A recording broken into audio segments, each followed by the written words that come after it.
معكم عطاء الله ياسمين، ممثلة منصة خطوة والمسؤول التجاري لشركة All Intelligent Solution. اليوم شاركنا في الطبعة الثانية لمعرض الحرمين الشريفين للحج والعمرة والسياحة. بعد ما شاركنا في الطبعة الأولى وكانت طبعة جدا موفقة، شاركنا في الطبعة الثانية وقدمنا للوكالات والمعتمرين منصة خطوة. قدمنا منصة خطوة VR اللي هي تجربة افتراضية بتقنية الواقع الافتراضي، تجربة العمرة والمناسك للمعتمرين. كل المسارات أو المزارات اللي راح يزورها المعتمر والمناسك اللي حيأديها المعتمر في مكة والمدينة حيشوفها بتقنية الواقع الافتراضي، هكا باش نسهلوا عمل الوكالات وكذلك نسهلوا على المعتمر فهم مناسك العمرة والحج.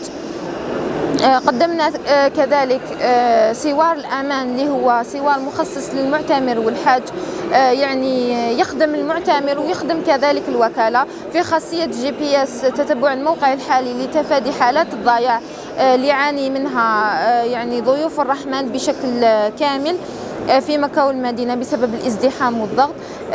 في خاصية المكالمات للمعتمر يقدر يبقى على تواصل دائم مع المرشد تاعو حتى مع المرافق أو الأهل تاعو عن طريق خاصية المكالمات. عنده يعني الميزة أنه يقدر يتصل برقمين مختلفين.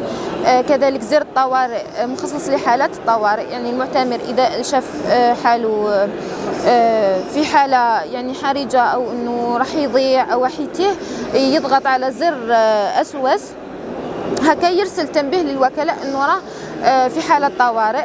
يقدر كذلك يستقبل المكالمة عن طريق الزر الأخضر، يقدر المرشد يتصل فيه أو حتى الأهل تاعو يتصلوا فيه.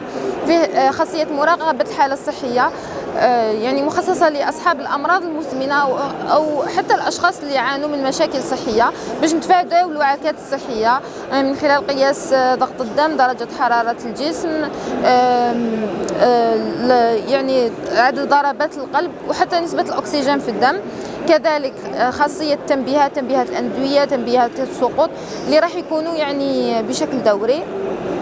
هذا يعني السوار يخدم المعتمر بشكل كامل، وفرنا له يعني كامل الحلول اللي كان يعاني منها المعتمر في سوار واحد. ويخدم كذلك المرشدين والوكالات ينقص عليهم التعب. إن شاء الله يكون هذا السوار يعني خدمة لضيوف الرحمن.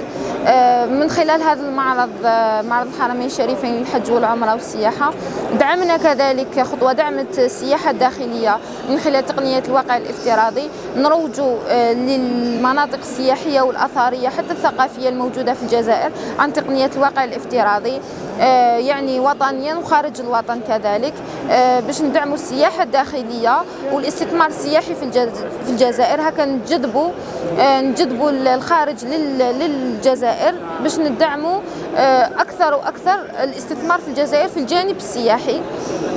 إن شاء الله يعني اليوم أنا في يوم اختتام المعرض، إن شاء الله تكون طبعة موفقة للمعرض وموفقة لنا كذلك إن شاء الله.